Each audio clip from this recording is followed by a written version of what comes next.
सिन्नर विधानसभा मतदारसंघातून 5 वेळा निवडून येणं, 25 वर्षाची सत्ता, कोकाटे सोपे वाटले की काय? कोणती आहेत 5 कारणं ज्यामुळे अजितदादा सुद्धा कोकाटेंचा राजीनामा घ्यायला घाबरत आहेत? चला तर जाणून घेऊया। माणिकराव कोकाटे हे महाराष्ट्राचे कृषी मंत्री।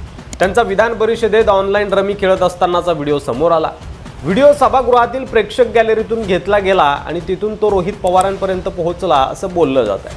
रोहित पवारांनी हा मुद्दा उचलताच प्रकरण आता कोकाटेंच्या राजीनाम्यापर्यंत येऊन पोहोचलं।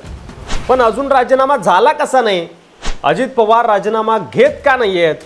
कारण याआधी सुद्धा कोकाटेंनी शेतकऱ्यांबद्दल वादग्रस्त वक्तव्य केलेले आहेत। शेतकरी कर्ज घेऊन लग्न सोहळे करतात, ढेकळांचे राजीनामे करायचे का? कृषी मंत्री म्हणजे ओसाडगावची पाटील की वगैरे वगैरे। पण पक्षात कोकाटेंचं असं काय वजन आहे की अजित पवार त्यांचा राजीनामा घ्यायला घाबरत आहेत?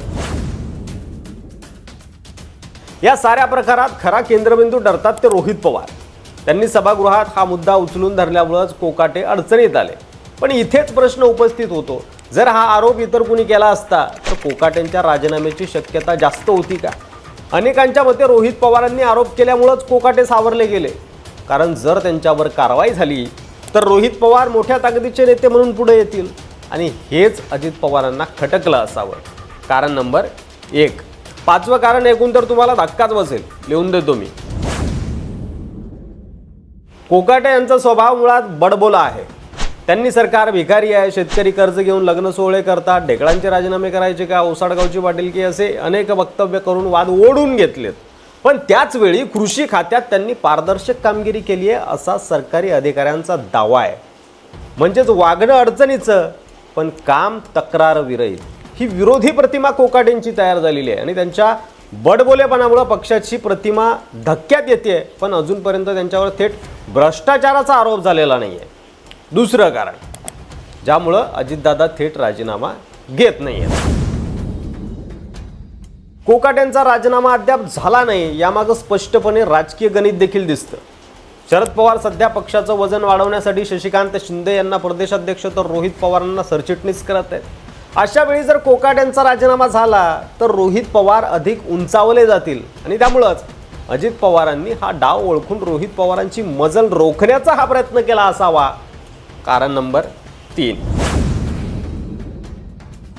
कोकाटे हे अजित पवारांच्या गटातील एक प्रभावी आणि कमाई न करणारे मंत्री मानले जातात। राजकीय विश्वात जिथं अनेक मंत्री पैसे खाण्याच्या आरोपांमध्ये गुरफटलेले आहेत तिथं कोकाटेंची प्रतिमा काही प्रमाणात स्वच्छ आहे। त्यामुळे त्यांच्यावर कारवाई झाल्यास पक्षात चांगलं काम करणाऱ्या चेहऱ्यांवरही शिंतोडे उडतील आणि हे टाळण्यासाठीही त्यांना वाचवलं गेलं असावं असाही एक तर्क आहे।